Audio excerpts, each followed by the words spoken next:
After a couple of sprint wins, it's time for the GC boys to shine on stage 3 of the Santos Tour Down Under. Today the race departs from Unley and there's climbing to be done from the very start as the route winds its way through the townships of the Adelaide Hills. We've got 2 intermediate sprints backloaded towards the end of the stage contained within the finishing circuit, with the finale looping back round and onto Torrens Hill, 1 kilometre long with max grades of 20%. Richie Porte, who won back here in 2017, calls it a proper climb, and this is a man who's Everested the Col de la Madone in his off-season. A couple of riders were not able to start today after that nasty crash in the finale yesterday. Ben Herman's returning home with multiple fractures around his shoulder and collarbone, so too Rafa Valls, who suffered a fractured sacrum. Simon Yates and Elia Viviani also picked up some nasty abrasions, but were both able to continue. 3 riders made it up the road in the early moments of the stage. They were Geoffrey Bouchard of Agi Desert Le Mondial, Guillaume Boivin of Israel Startup Nation, and Miles Scottson, the former Australian road national champion, riding for Groupama FDJ. Trek Segafredo and Mitchelton Scott marshalling the peloton, and with 50 kilometres to run, the gap was a steady 2.5 minutes. The leaders swept up the bonuses at the first intermediate sprint, with Scottson rolling through in front, the trio keen to continue working together. Scottson himself the best placed rider on GC at just 10 seconds from the current Ochre jersey Caleb Ewan, whose Lotto Soudal team were happy to sit a little further back in the bunch and let the teams of Daryl Impey and Richie Porte do the bulk of the work.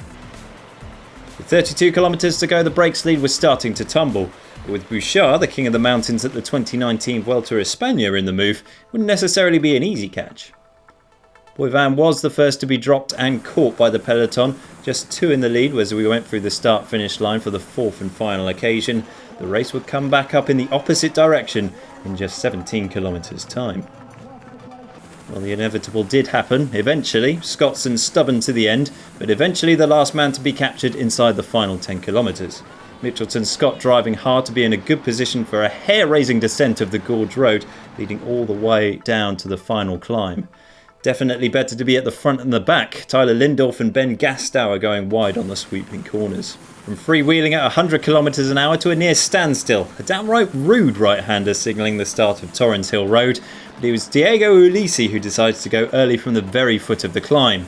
Behind, Juan Lopez was looking to move Richie Porte into position, primed and ready to attack, while at the back you probably get more of an idea of just how steep this climb really is. Jerry Roskopf at the back wouldn't be king of this mountain.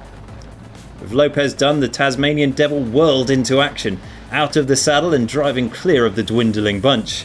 We've seen him do it so many times before at the Tour Down Under, and he was keen to make his mark again.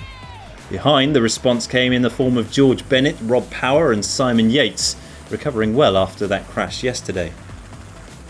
Porte took the KOM 500 metres from the finish line itself, Yates driving to limit the losses, Daryl Impey, Rowan Dennis and Ulissi also near the head of affairs.